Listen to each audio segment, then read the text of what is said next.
Hi everyone, welcome to the course on solid state. In the previous video, we discussed about the types of solids and what are the characteristics of crystalline solids. Now we will discuss about the characteristics of another type of solid, that is amorphous solids. So what are the characteristics of amorphous solids? In amorphous solids, first we will see what is the arrangement of particles or how the particles are arranged. In the case of crystalline solids, the particles are regularly arranged. But in case of amorphous solids, the arrangement of particles is irregular. Okay, the arrangement of particles in amorphous solids irregular.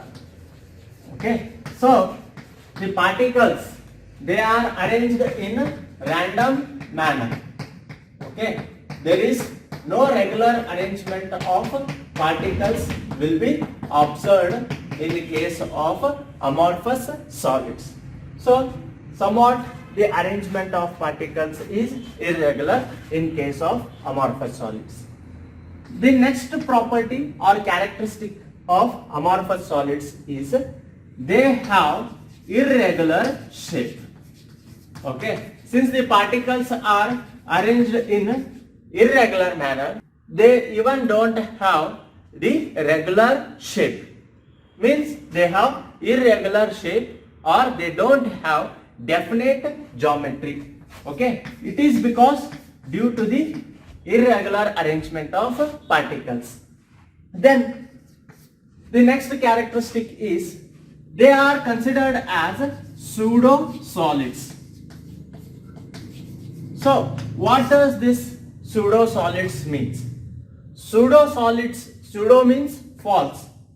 Okay, so false solids. Why they are said to be pseudo solids?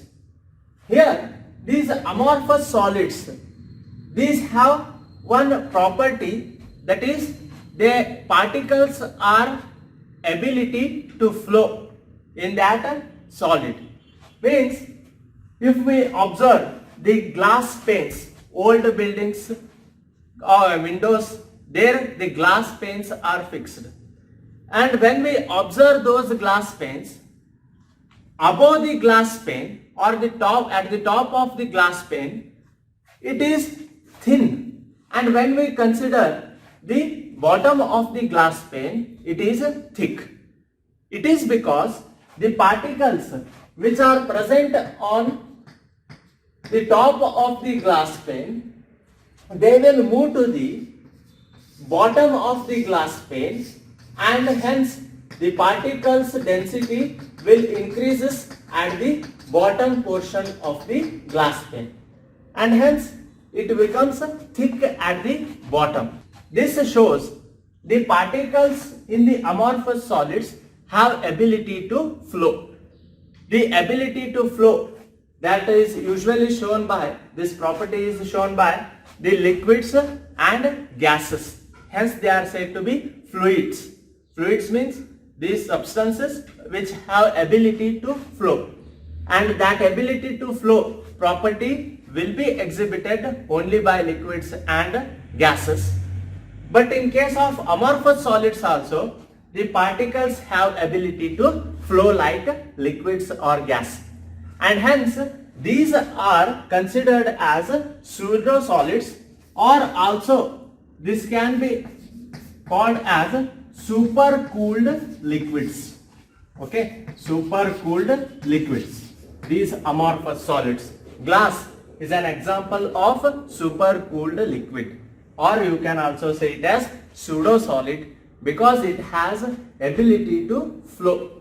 The particles in that glass has ability to flow, but it takes a very long time. The particles will not flow like the particles present in liquids and gases, but these will flow very slowly, and it requires very long period of time to move from one place to another place. and hence these are considered as pseudo-solids. Next property is they don't have sharp melting point and boiling point. Okay.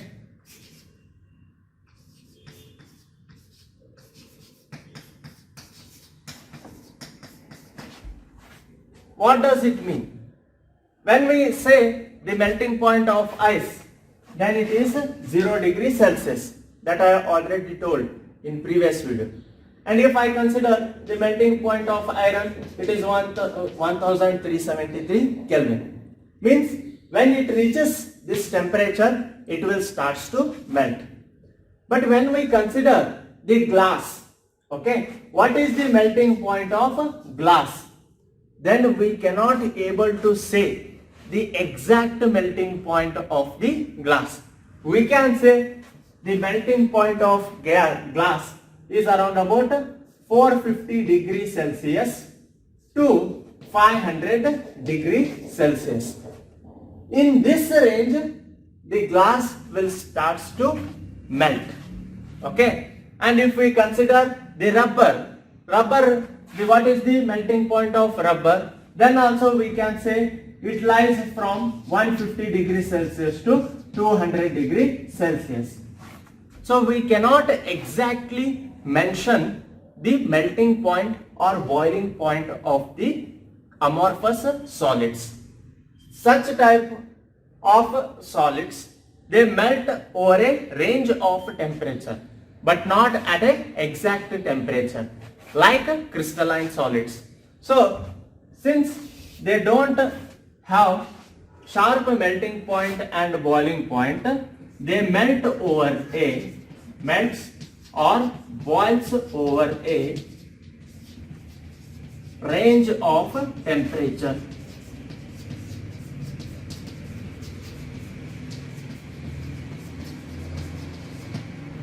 They boils or melts over a range of temperature.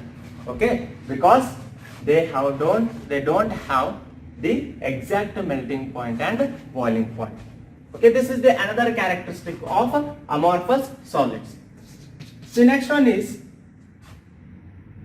these are isotropic in nature. Isotropic in nature. So what does this isotropic means? In crystalline solids, you have seen that those will exhibit anisotropy nature. So anisotropy means when the physical properties are measured in different directions, then they have different values. But isotropy means when we measure the physical properties values in any direction, they have same values. So the physical properties values are same in all directions. Such kind of property is said to be isotropy. And due to the irregular arrangement of particles in amorphous solids, they said to exhibit isotropic nature. Okay, isotropy means the physical properties are same in all directions. This character was shown by amorphous solids. It is due to the irregular arrangement of particles. And the next one is they exhibit short range order. So what does this short range order means?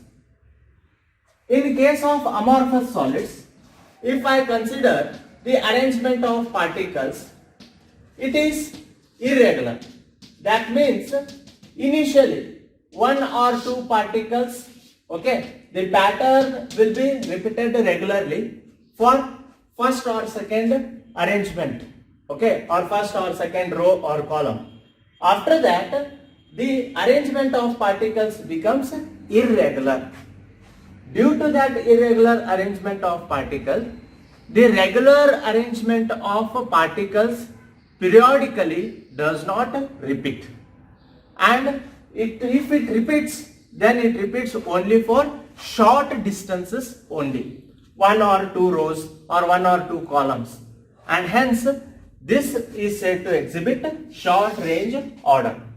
Over the entire crystal, we cannot able to see the regular periodic repetition of arrangement of particles.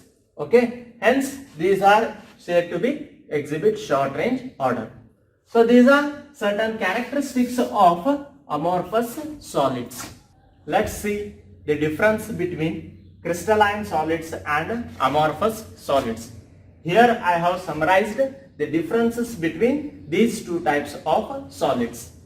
So as you already know, the crystalline solids, they have definite geometry, and amorphous solids, they don't have definite geometry. It is because the arrangement of particles here is regular and the arrangement of particles in amorphous solids is irregular. And the second one is the crystalline solids are true solids and amorphous solids are pseudo solids. These are called as pseudo solids or also supercooled liquids because they have ability to flow like liquids or gases. The third one is they have long range order. The crystalline solids have long range order.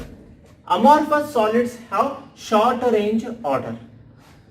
And crystalline solids have sharp melting point and boiling point. Amorphous solids melts over a range of temperature. Then the fifth one, they are anisotropic. Crystalline solids are anisotropic because the physical properties values are different in different directions. And amorphous solids are isotropic because the physical properties values are same in all directions. The sixth one, upon cleavage, the crystalline solids gives pieces with definite planes or regular surface. But amorphous solids, upon cleavage, they gives pieces with irregular surfaces. Okay, so these are certain differences between crystalline solids and amorphous solids, and also important for exam. Okay, they may ask, write any three differences between crystalline solids and amorphous solids. So remember these points. So these are very important from exam point of view.